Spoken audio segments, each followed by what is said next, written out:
Masarap at tamang-tama sa lasa ng Pinoy, pero ligtas kaya sa inyong kalusugan ang pagkain sa inyong hapagkainan. Malaking bahagi ng Metro Manila ang wala pa ring tapunan ng dumi ng tao. Paano nga ba mareremedyohan ang sitwasyon? Personal naming inalam, Sinaliksik ang bawat anggulo. bawat detalye kinumpleto Lahat ng yan nakatala sa Reporter's Notebook.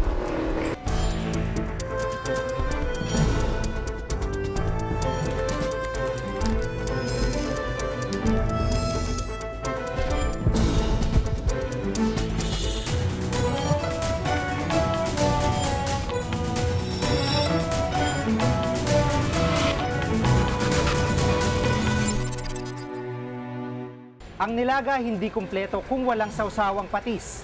Pero alam nyo ba kung paano ito ginagawa? Yan ang ulat ni Cesar Apolinario.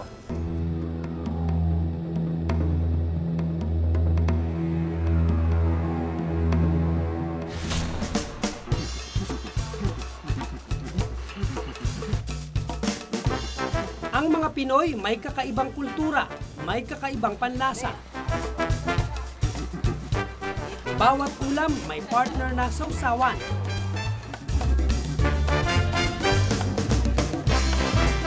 Tulad na lang ng patis.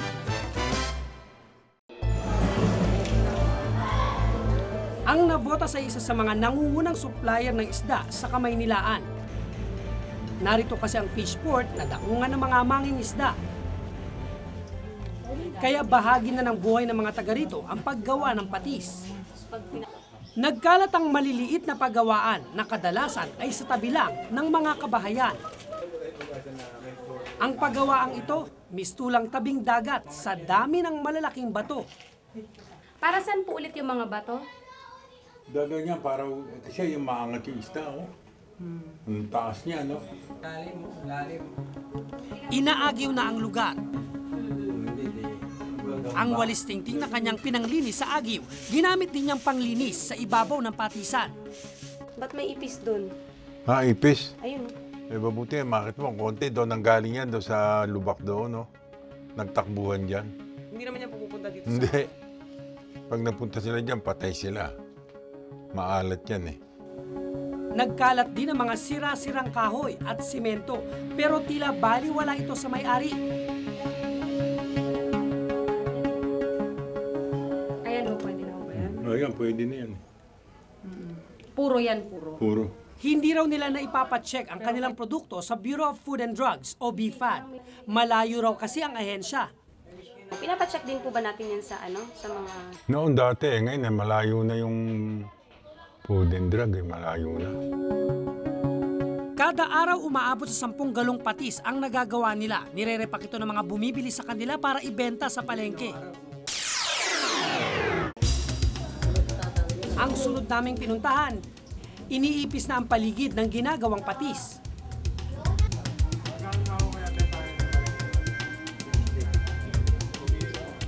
Dapat nakasara ang mga lalagyan ng patis para mapanatiling malinis at maiwasan ang pagkasira. Pero sa kaso ng paggawaang ito, nakatiwangwang at inaagiw ang mga lalagyan. Manilaw-nilaw na rin ang bulak na ginagamit na filter ng patis. Ayon sa isa pang may-ari ng patisan, hindi raw maiwasang malaglagan ng insekto ang kanilang produkto.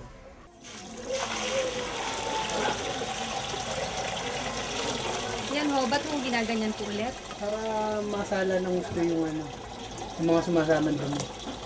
Ay, di ba yan, meron. Yung isa kasi yung langaw, lumalaglag na ganyan. Baka sumama sa bote.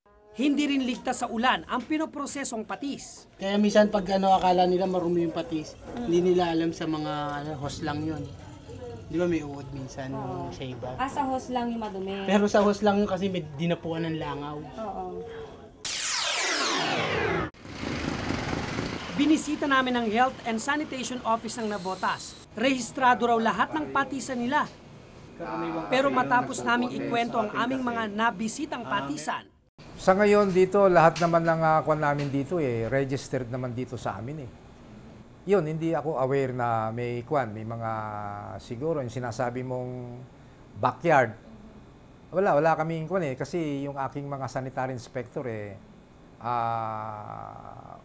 almost yearly round, daily na sila naman nag-inspection sa mga food establishment natin, including itong mga patisan. Ang kalinisan daw ng paggawaan ay indikasyon ng pagpapahalaga ng mga may-ari sa kanilang produkto. Yung unsanitary na paggawa ng patis, siyempre kung makokontaminate ng mga dust, mga ibang klase ng insekto na makakadapo dito sa mga pagkain, hindi siyempre magkikreate yan ng sakit na maaaring gastrointestinal diseases. Ang Bureau of Food and Drugs ang ahensyang nagbabantay sa mga pagkain o gamot na ibinebenta. Ayon sa BIFAD, kailangang may label ang lahat ng commercial products. What they violated are yung labeling of the products. The consumer are not informed very well because these products are processed.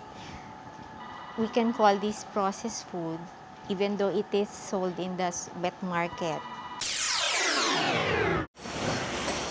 Pero hindi naman lahat ng patisan sa Navotas marumi ang pagkakagawa. Tulad ng isang ito, ang kanilang mga manggagawa kumpleto sa gamit. Pati ang proseso kitang malinis ang pagkakagawa ng patis. Ayaw kasi naming malagyan ng ibang bagay or dumi, kung kaya protektado, hindi yung tao. Yung protection na yun ay para dun sa produkto. Kaya nakasuot sila ng uniforme. May 12 patisang nakarehistro sa Navotas. Sa aming pag-iimbestiga sa 3 na aming pinuntahan, ni isa sa kanila ngayon, wala sa listahan ay pinadala ng Navotas Health and Sanitation Office.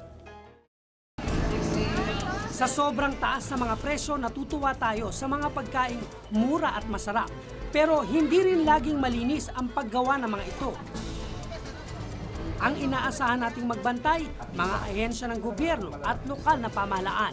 Huwag lang sana silang matulog sa pansitan. Ako si Cesar Apolinario at ito ang nakatala sa aking reporter's notebook. Yung tubo, kaya yan nakalabas, gawa nga ng barado na yung mga daanan ng dumi namin. Hanggang sa pag-high tide, lulutang na siya rito sa kalsada.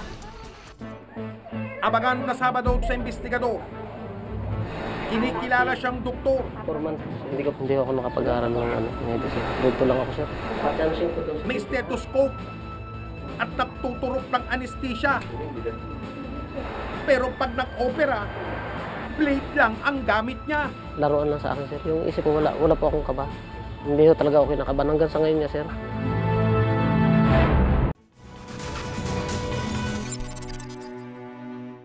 Tanda raw ng maunlad na lungsod ang maayos na pamamaraan ng pagtapon ng dumi.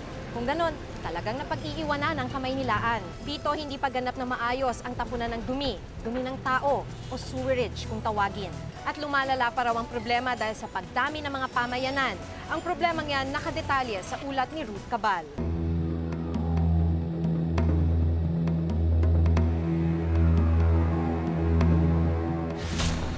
Magandang umaga! Ano bang itsura niya? Ito ang banyo ni Rose. Mula nang lumipat ang kanyang pamilya, may ilang taon na ang nakalilipas. Dito na sila naliligo, umiihi at dumudumi. Paano kayo nagbabanyo dito? Hindi, dito. May butas naman eh. So pag wiwi nyo dyan o pag uuwi nyo dyan, Tatagos na lang sa ilalim. sa ilalim ng dagat? Oo, dito na, dadaan. Diretso na? Diretso na. Wala nang inurodoro, wala na. Butas na lang. Oo, paano yung mga bata? Baka lumusod dyan yung mga maliliit. Hindi, matibay naman yun eh.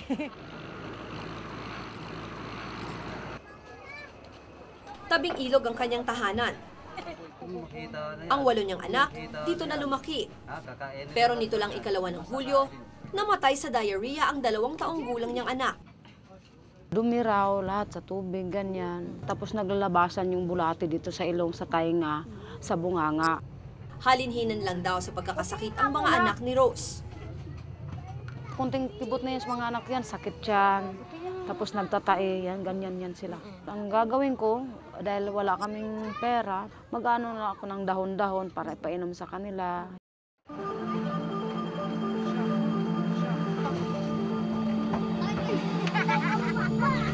Ang dumi ng hayop at ng tao o sewage ay diretso na sa ilog. Pero tuwing high tide, bumabalik ang mga ito sa lugar nila Rose, kasama ang iba pang basura. Kaya tila bahagi na ng buhay ng mga tao dito ang madalas na pagkakasakit, lalo na ng mga bata. Ang mga bata may mga bukol. Nagsusugat din ang kanilang balat. Singaw daw po yan. Singaw ng init o ng init? Dumi. Ng lupa. Ayon sa pag-aaral ng Department of Health, 12 Pilipino ang nagkakaroon ng waterborne disease araw-araw. Kung susumahin, mahigit 3 bilyong piso ang gagastusin kada taon sa sakit dulot ng maruming tubig. Pero di lang sa squatter may problema sa banyo at maruming tubig. Hindi kalayuan sa bahay ni Rose, nakatayo ang Katuparan Vitas Condominium, isang low-cost housing project na tinayo noong panahon ni Pangulong Aquino. Binubuo ito ng 27 gusali.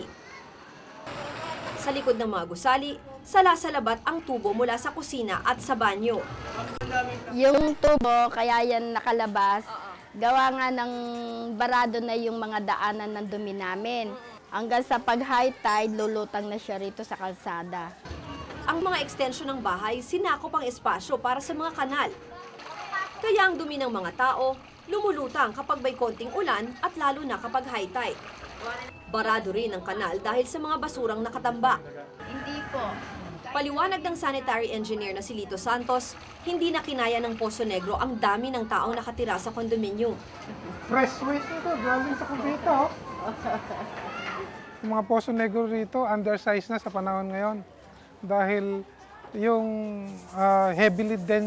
yung density per room nito, sobra. Kasi mag-accumulate yan eh. Bigger na yung volume na mapuproduce nila.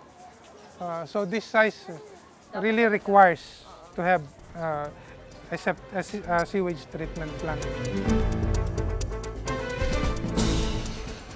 Ang maitim at mabahong tubig mula sa pinaghugasan ng isda, baboy at maging sa banyo ng palengke, kapag dumaan sa water treatment na ito, malinis na paglabas nito sa ilog. Halos magkaparehas na. Ang paborito niyong mga dokumentaryo pwede niyo nang araw-arawin dahil 3 volume na ng The Best of Eyewitness DVD featuring Gutom by Jay Taruk, Magdalenang Bukid by Cara David, Boy Pusit by Sandra Aguinaldo, Ang Multo ng Nakaraan by Howie Severino. May special features pa tungkol sa paborito ninyong mga dokumentarista. Collector's item to kaya dapat may kopya kayo. Now available at Power Books.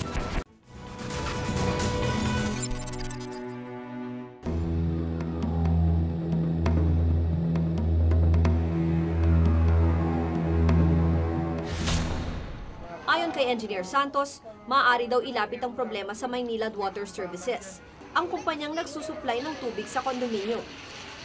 Kung tutuusin, nasa harapan lamang ng gusali ang opisina ng Maynilad. Pero hindi pa nila ito inilalapit sa ahensya. Hindi kasi nila alam na kasama sa trabaho ng Maynilad ang paglinis ng baradong Poso Negro. Pinupuntahan namin yung mga barangays, yung mga subdivisions, kinakausap namin yung mga leaders nila. Dahil magpo-provide nga kami ng dislodging service, no? yung serbisyo namin ng pagde-dislodge ng septic tanks. Sa ngayon, pangalawa ang Pilipinas sa may pinakamalalang sewerage system sa Asia. Wala pa kasi tayong kabuuan at modernong sewerage system sa buong bansa para sa maayos na pag-dispose ng wastewater.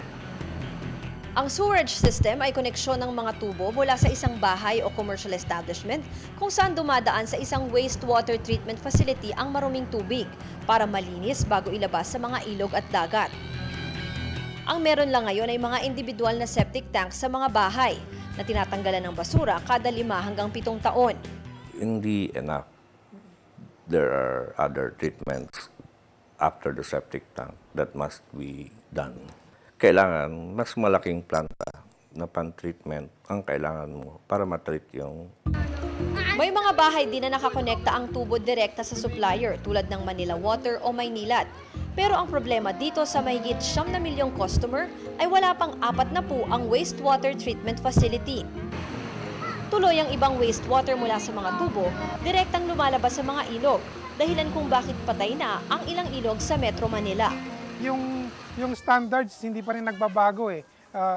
Ganun pa rin yung standards ng ilog na say Class C, yung river dito. Still yun pa rin ang magiging basihan ng DNR para dun sa klase ng tubig na itatapo nila. Pero meron namang ilang mga subdivision, malls, hotel at iba pang commercial establishment na meron ng sariling wastewater treatment facility. Required na kasi ito nang ipatupad ang Clean Water Act noong 2004. Yun lang, di pa rin lahat sumusunod dito. Rehabilitation mode ang Maynilad. So in terms of sewerage, wala kaming masyadong expansion except yung ito-turn over sa amin na Smoky Mountain treatment plant. No? Meron din kaming proposal sa Project 7 na sewage and septage treatment plant. Noong 2005, na-aproba ng World Bank yung isang loan to expand sewerage in our concession area. That is, ang total project amount is $86 million. Yung loan na yon ay $64 million ay loan mula sa World Bank para sa expansion ng systems. Automatic naman yung system. Noong Abril, inilunsad sa palengke ng Muntinlupa ang kauna-unahang low-cost waste treatment facility sa bansa. Ang maitim at mabahong tubig mula sa pinaghugasan ng isda, baboy at maging sa banyo ng palengke, kapag dumaan sa water treatment na ito, malinis na paglabas nito sa ilog. Ito yung treated water natin na dinidischarge natin sa ilog at ito yung galing sa grate. Halos magkaparehas na. Halos 7 milyong pisong gastos dito. Di hamak na mas matipid daw kaysa pagpapagawa ng karaniwang sewerage system. Yung system namin, may provision para ma-recycle namin yung tubig, pang-flush, pang-linis ng kalye ng palengke. Pag nagkasunog, pwedeng kumuha yung fire truck. Treated water, yung malinis na tubig na talaga. Kasabay ng pag-unlad ang paglaki ng populasyon, gayon din ang dumi ng tao. At habang wala pang maayos na sewerage system sa pagtatapon ng ating dumi, hindi lamang ilog at dagat ang nasisira. Nalalagay din sa panganib ang kalusugan ng mamamayan. Ako si Ruth Cabal at ito ang nakatala sa aking reporter's notebook.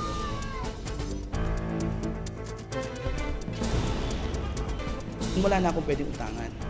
So napilitan ako na isanla yung ATM ko. 2002 pa. Hindi naman kami naghahangad ng masyadong mataas sa sahod sa kamarangihang pamumuhay. Mabuhay lang kami ng marangal, ng may dignidad. Ang bansang pinagmula ng pandaigdigang digmaan ng nakaraang siglo at minsang hinati ng komunismo. Pag-iisahin ang mundo dahil sa pagbisita ng mag-partner, Pilipinas! Kasaganaan ng World Cup Fever. Makakasagupa ni Paulo at ng Lucky Pinoy Footballer ang bagong henerasyon ng German National Team. I'm half Filipino of German. Hanapin ang ganda ng Munich at subukin ang national pastime. Pinoy meets World. Linggo ng gabi.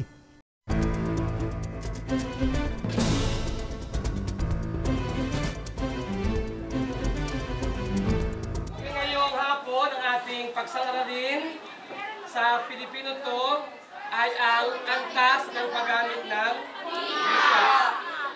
13 taon ng high school teacher si Dante Verdera. Sa maliit na silid na ito sa kanilang eskwelahan, pinagtsatsagaan turuan ang mahigit 80 estudyante. Kahit pagod sa pagtuturo, tuwing may bakanteng oras, ito naman ang kanyang pinagkakabalahan, magbenta ng mga panghimagas. Bagamat meron kaming school canteen na pag-ari ng aming cooperative, minsan para naunawaan na rin ng mga administrators ang ginagawa namin dahil alam nga nila na kulang ang mga kita ng guro. Ano pa ang mga bata? Sa maliit na tirahang ito sa Quezon City nakatira si Dante. Siksika ng pamilya kasama ang 5 mga anak.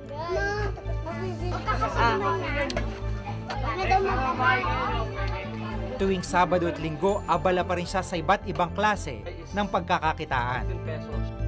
Ito yung ginagawa ni Teacher Dante pag walang pasok. Nagbebenta siya ng ulam sa kanyang mga kapitbahay, pandagdag kita raw sa kanyang sweldo bilang isang guro.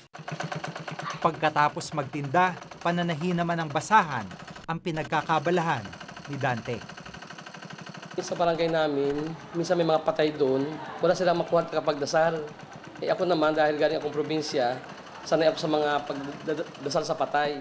Kung maaari ayokong tumanggap ng ganon, pero pag iniisip ko na bukas walang pamasahe yung mga anak ko, pikit mata, tinatanggap ko na. Ang halos 8,000 niyang kinikita kada buwan ay hindi raw sapat para may taguyod ang kanyang pamilya. Kaya hindi raw niya maiwasang sumideline. Ang guro ang sinasabi mga bayani ng bayan, pero bayaning gutom ang mga guro. Anong mangyayari kahit gusto mong magturo ng maayos, minsan may mga personal kang problemang pinagdaraanan, malaking epekto nito sa pagtupad sa mga tungkulin bilang guro. Halos 10,000 piso ang basic salary ng isang teacher. Pero marami pang mga kinakaltas dito. Ang resulta, ang sweldo tila wala ng halaga kung ang tumataas na antas ng buhay ang pagbabasehan. Kaya ang ilang mga guro nauwi sa pagsa-sideline. 250, kuhanin mo na, mura na yan, nakasale yan. Mistulang professional vendor kung magbenta si Nancy Cananes. 20 taon ng high school teacher sa Novaliches. Ano yan Gibbs pa. Tuwing bakante, isa-isa niyang nilalapitan ng kanyang mga co-teacher para mag-alok ng mga panindang damit, bra, panty at kung ano-ano pa. Kung saang mga networking, nagme-member ako dyan, nakakadagdag talaga. Malaking bagay sa pang-araw-araw namin.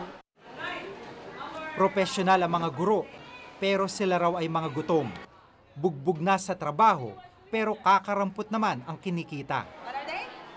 Knowledge?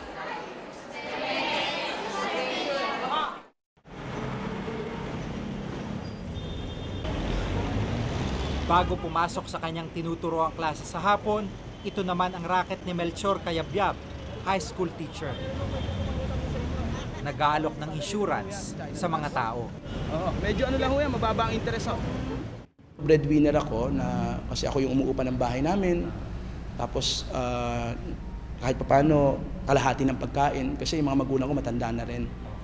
Tapos may girlfriend ako for the past 10 years na hindi ko mapakasalan hanggang ngayon. Hindi lang issue dahil walang pampakasal eh. Ang issue, mukhang hindi namin kayang magbuo ng bagong pamilya. Kapag branded na damit na maganda yung tatak.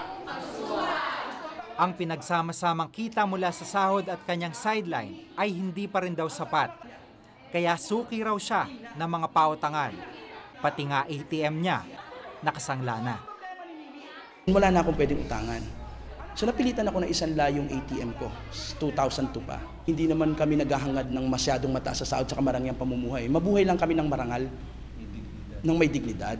Kliyente ko. Grasya ang may mautangan kapag nagkakagipitan. Pero sa kaso ng ilang teachers, ito pa ang tila nagbabaon sa kanila sa kahirapan. Basahin ulit. Si Sarah Jane, high school teacher. Isa lang siya sa maraming mga teacher na biktima ng tinatawag na loan sharks o mga nagpapautang sa napakalaking interest. Ang utang niyang 10,000 piso, lumobo raw ng mahigit 100,000. Hanggang ngayon, pasanin pa raw niya ito. Parang pinaka-lesson ko, hindi na ako papasok sa ganitong sitwasyon na hindi ko alam kung paano ko nga lalabasan to. Si Rina, 7 taon ng high school teacher. Sa tagal niya sa pagtuturo, hanggang ngayon contractual pa rin siya. Wala kaming GSIS, wala kaming pag-ibig, lahat. Wala, as in zero. Masakit, syempre. Nakakaiyak minsan dahil ikaw mismo talaga gagawa ng paraan para magkaroon ka ng mga benefits na yan. Ang kakarampot na sweldo ang dahilan ng ilang mga guro kaya sila'y umaalis ng bansa. Malungkot na pangyayaring mahirap namang pigilan. Wala akong nakikitang safety net ng mga teachers. Ibig sabihin, wala tayong pangsanggalang sa kanila pag nalulubog sila sa kahirapan. Isa sa mga tinitingnan natin ngayon ay yung pag-i-empower sa kanila at pagbubuo nila ng mga kooperatiba na sinusuportahan natin upang makatulong sa kanila in ways economically or legally. Yun ang ginagawa natin. Sa kasalukuyan, libo-libong bilang ng mga guro na ang nag-ibang bayan. Sa kabila ng kakulangan ng mga teacher dito sa atin, tila nadaragdagan pa ang mga nagnanais na mag-abroad. Kulang na nga sila, patuloy pang nalalagasan. Meron din lang naman oportunidad dito. Kung may oportunidad, di sana dito na maganda-ganda buhay namin, hindi eh. Pero hindi, napipilitan kami na maraming lumabas kasi kailangan nilang buhayin yung kanilang pamilya eh. Sinasabing pinakamarangal na propesyon ng pagtuturo. Sa kamay ng mga teacher kasi nahuhubog ang bawat tao, lalo na ang mga kabataan. At kung nasusukat daw ang dangal nila sa mga hirap na kanilang ipinamamalas, mga bayani nga silang maituturing. Na nakakalungkot, tila hindi nasusuklian ang kanilang mga sakripisyo. Ako si Jigo Manicad at itong nakatala sa aking Reporter's Notebook. Okay, sampay basa nga lola ang binasa. Okay, pusa.